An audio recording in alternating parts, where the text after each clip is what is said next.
Sa kabila ng naging resulta ng kanyang huling laban kay Sia Tsutsumi, huling pinatunayan ng legendary boxer na si Nonito Donaire na may apoy pa ang kanyang kamao at hindi pa siya handang magsabit ng mga gloves sa isang eksklusibong panayama bang nasa Japan ni Ryo Akaho, ibinahagi ng 4 Division World Champion ang kanyang salubin tungkol sa naging laban, sa kanyang pagkakamali at sa kanyang plano para sa inaharap.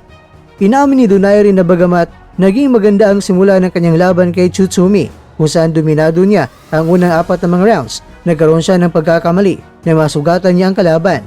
Knockout mentality. Ayon kay Donaire, nang makita niyang groggy si Tsutsumi, naging one-punch knockout na lamang ang kanyang hinahanap, sa halip na ituloy ang kanyang game plan na paggamit ng mga jabs at kombinasyon. Killer instinct. Natanto ko na nawala ang malaking bahagi ng aking killer instinct, ani ni Donaire. Ito aniya ang dahilan kung bakit nakabalik sa laban itong si Tsutsumi at nakuha ang momentum sa mga huling rounds. Taliwas ay inasahan ng marami na magre-retiro na ang 41 anyos na boksingero. Naging malinaw ang mensahe ni Donaire na gusto pa niyang lumaban. Gusto kong lumaban sa loob ng ring hanggat kaya ko, hanggang sa pagtanda ko, payag ni Donaire. Sa kasalukuyan, prioridad niya ang makasama ang kanyang pamilya. Ngunit binigyang diin niya na ang kanyang isipan ay nakatuon sa mga kung paano pa siya magiging mas mahusay sa susunod niyang training camp.